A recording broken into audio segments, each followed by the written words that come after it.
আমি সেলুট করি ছাত্রদের, তারা অতি অল্প সময়ের মধ্যে ছাত্র জনতাকে ঐক্যবদ্ধ করে আজকে এই দেশের মানুষ যে সংগ্রাম লড়াই করছিল দীর্ঘদিন ধরে, সেই ভয়াবহ গণতন্ত্র বিনাশী, অর্থনৈতিক বিনাশী গণতন্ত্র বিরোধী শক্তি আওয়ামী লীগের অবৈধ সরকারের বিরুদ্ধে সেই সরকারকে জনগণের ছাত্র জনতার উত্তারণের মধ্য দিয়ে পদত্যাগ করে পালিয়ে যেতে হয়েছে। বন্ধুগণ, আপনাদের সকলের এই বিজয়, ছাত্রদের এই বিজয় আপনাদের। বন্ধুগণ, এখন যে সমস্যা, সেই সমস্যা বিজয় অর্জিত হয়েছে, এই বিজয়কে সুসংগত করা, এটাই হচ্ছে এখনকার কাজ। আমি বাংলাদেশ জাতীয়তাবাদী দলের সর্বস্তরের নেতা কর্মীদেরকে বারবার আমরা আহ্বান জানিয়েছি যে আপনারা সবাই শান্ত থাকবেন। চক্রান্তকারীরা নতুন করে চক্রান্ত শুরু করতে পারে, যারা এই বিজয়কে ছিনিয়ে নিতে পারে চক্রান্তের মধ্য দিয়ে, সেই সুযোগ যেন তাদের জানা আছে। যারা আজকে বিভিন্ন এলাকায়, বিভিন্ন শহরে বন্দরে যারা ভাঙচুর করছে, লুটপাট করছে, তারা কেউ আমাদের দলের লোক নয়, তারা কেউ এই সংগ্রামের ছাত্র দলের কেউ না, ছাত্রদের কেউ না। যারা দুর্বৃত্ত, দুষ্কৃতিকারী এবং তাদেরই লোক যারা এই দেশে গণতন্ত্রকে ধ্বংস করতে চায়। বন্ধুগণ, সজাগ থাকবেন, সাবধান থাকবেন। বারবার আমাদের বিজয়কে ছিনিয়ে নেওয়ার চেষ্টা হয়েছে, সেই বিজয় যেন কেউ ছিনিয়ে নিতে না পারে। বন্ধুগণ, আমরা ছাত্র ভাইয়ের সঙ্গে সম্পূর্ণ একমত। আমরা বাংলাদেশ একটা নতুন বাংলাদেশ নির্মাণ করতে চাই, আমরা গণতন্ত্রের বাংলাদেশ নির্মাণ করতে চাই, আমরা ন্যায় বিচারের অধিকার, সাম্য এবং কল্যাণমূলক রাষ্ট্র আমরা নির্মাণ করতে চাই। আমরা এই ব্যাপারে ছাত্রদের সঙ্গে সম্পূর্ণ একমত, তাদের সমস্ত এই বক্তব্য, সেই বক্তব্য আমরা সমর্থন করি। বন্ধুগণ, আজকে আমাদের অত্যন্ত ধৈর্যের সঙ্গে অপেক্ষা করতে হবে। সামনের দিনগুলোতে অতি ধৈর্যের সঙ্গে নিজেদেরকে সুসংগত রেখে, নিজেদেরকে ধৈর্যের সঙ্গে সহনশীলতার পরিচয় দিয়ে, কোন প্রতিহিংসা নয়, প্রতিশোধ নয়, আমাদেরকে এই ছাত্র আন্দোলন, জনতার যে আন্দোলন, তার বিজয়কে সুসংগত করতে আমাদেরকে সর্বক্ষেত্রে আমাদের নেতা কর্মীরা ছড়িয়ে যাবেন এবং তারা অবশ্যই এই বিষয়গুলো যেন না ঘটে পুনরাবৃত্তি, তার দিকে সম্পূর্ণ দৃষ্টি দেবেন। বন্ধুগণ, আমি বক্তব্য দীর্ঘ করব না। আমাদের নেতা, তরুণদের নেতা, যার নেতৃত্বে আমরা সংগ্রাম করেছি, তিনি বক্তব্য রাখবেন। ও একই সঙ্গে আজকে আমাদের দলের চেয়ারপারসন, যিনি প্রায় 6 বছর যারা অন্তরালে ছিলেন, অসুস্থ হয়ে পড়েছেন, এখনো তিনি অসুস্থ হয়ে আছেন। আজকে তিনি মুক্ত অবস্থায় আপনাদের সামনে দুটো কথা বলতে পারেন। তাই আমি আপনাদের অনুরোধ করবেন যে আপনারা শক্ত হয়ে ধৈর্য ধরে অপেক্ষা করবেন। একটা কথা সবসময় মনে রাখতে হবে, এখন যে কাজ, এই কাজটি সবচেয়ে কঠিন কাজ।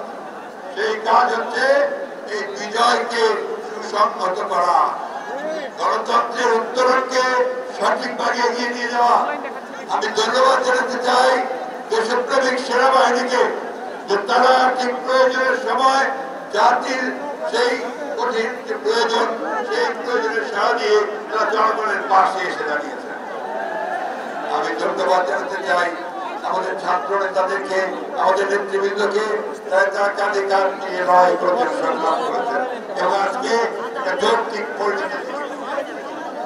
বন্ধুগণ, আমরা আবারও বলতে চাই, আজকে আসুন প্রশাসনকে সঠিকভাবে আপনারা দায়িত্ব দিন, দায়িত্ব পালন করতে দিন। আমি রাষ্ট্রপতির কাছে আহ্বান জানাবো অতি বিলম্বে কোন বিলম্ব না করে ইন্টারিম গভর্নমেন্ট যেটা শহরের দাবি অন্তর্বর্তীকালীন সরকার সেই সরকার গঠন করুন কোন বিলম্ব না করে এবং এই সরকার তারা 3 মাসের মধ্যে নির্বাচন করবেন সেই ব্যবস্থা তারা করবে এর জন্য পূর্ণ সহযোগিতা আপনাদেরকে দেবেন জনগণ তাকে দেবে বন্ধুগণ আইন শৃঙ্খলা রক্ষা করার দায়িত্ব আপনাদের আমার ভরে গেছে আনন্দে যখন আমি দেখেছি যে আমাদের ছাত্ররা তারা ট্রাফিক পুলিশের দায়িত্ব পালন করছে আমি তাদের ধন্যবাদ দিতে চাই আমি যখন দেখেছি যে তারা অত্যন্ত ম্যাচুরিটির সঙ্গে প্রজ্ঞার সঙ্গে মেধার সঙ্গে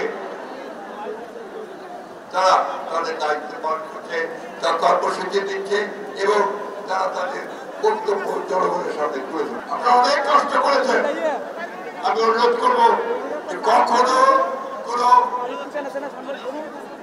আঞ্চল কোন আগুন অগ্নি সংযোগ এগুলোর মধ্যে কিন্তু আপনারা জড়িত হবেন না আমি জানি আমাদের নেতা কর্মীরা কেউ জড়িত হয় না সেই সঙ্গে যারা জড়িত হয় তারা দেশের শত্রু তাদের বিরুদ্ধে ব্যবস্থা নেওয়া হবে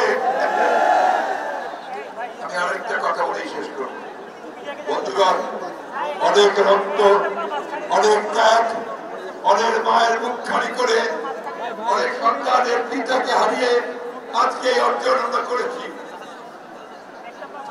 আমরা অনেকে আমাদের ছেলেরা অনেকে বসে যাচ্ছে চাকরি পানি কর্মসংস্থান নাই এই 16 বছর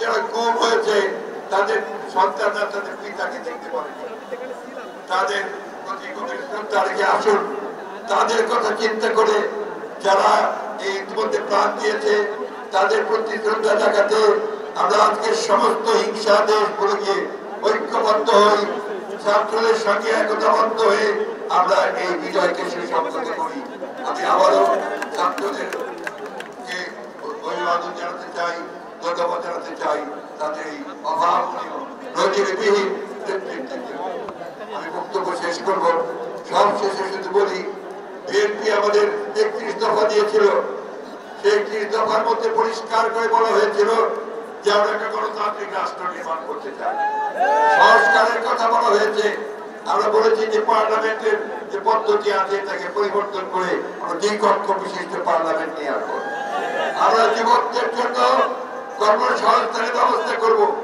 শিল্প গড়ে তুলব আরেকটা কথা আমি আপনাদের বলতে চাই সেটা হচ্ছে অনেক খাত থেকে আমাদের কাছে অভিযোগ এসেছে যে শিল্পের উপরে অনেকে আপনারা আঘাত করছে আক্রমণ করছে গার্মেন্টস শিল্পগুলোর উপরে আক্রমণ করছে এরা দেশের শত্রু এরা কোনো আন্দোলনকারী হতে পারে না সংবাদ ফিচার ও অনুষ্ঠানের জন্য ভিজিট করুন সংবাদ প্রকাশের ওয়েবসাইট এবং যুক্ত থাকুন ফেসবুক পেজ ও ইউটিউব চ্যানেলের সঙ্গে।